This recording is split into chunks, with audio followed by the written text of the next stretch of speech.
Hello friends, welcome to my channel. విడాకుల గురించి తెలిసిపోతుంది అని భయపడుతున్న సత్య ఇదంతా అలా జరిగిందో మనం ఈ వీడియో తెలుసుకుందాం. ఇంకా సత్య వాళ్ళ అమ్మ అయితే అందరితో ఇలా అంటూ ఉంటుంది, మనం ఎప్పుడు కష్టాల్లో ఉన్నా కృష్ణ కాపాడాడు, అల్లుడు గారే కాపాడారు, ఇప్పుడు కూడా మనం అల్లుడు గారిని సహాయం కోరుదామా అని అడుగుతుంది.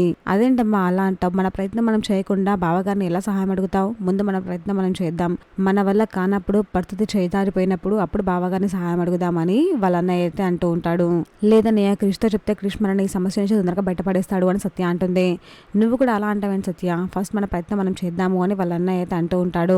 ముందు మనం మంచి లాయర్ని కలుద్దాము, ఈ సమస్య గురించి అతనికి ఎక్స్ప్లెయిన్ చేసి చెప్దాము, దాని తర్వాత మనం ఏం చేయాలో చూద్దాము అని వాళ్ళ అన్నయ్య అయితే అంటూ ఉంటాడు. ఏ లాయర్ని కలుస్తావు అని వాళ్ళ అమ్మాయి అయితే అడుగుతూ ఉంటుంది.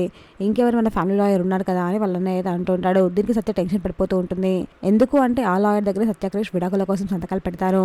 ఇప్పుడు ఆ లాయర్ దగ్గరికి వెళ్తే నిజం బయటపడిపోతుంది ఏమో అని సత్య టెన్షన్ పడుతూ ఉంటుంది. మరోవైపు క్రిష్ కూడా అలాగే ఆలోచిస్తూ ఉంటాడు. అవునరా, ఆ లాయర్ మంచి లాయర్, ఆ లాయర్ దగ్గరికి వెళ్తే మన సమస్యకి ఏదో ఒక పరిష్కారం దొరుకుతుంది అని వాళ్ళ అమ్మాయి అయితే అంటూ ఉంటుంది. ఆ మాట విని సత్య అయితే షాక్ అయిపోయి అలాగే చూస్తూ ఉంటుంది. చూసాక ఫ్రెండ్స్, మరి ఏం జరగబోతుందో, ఇలాంటి జెన్యూన్ అప్డేట్స్ కోసం మా వీడియోకి లైక్ చేసి ఛానల్ సబ్స్క్రైబ్ చేసుకోండి.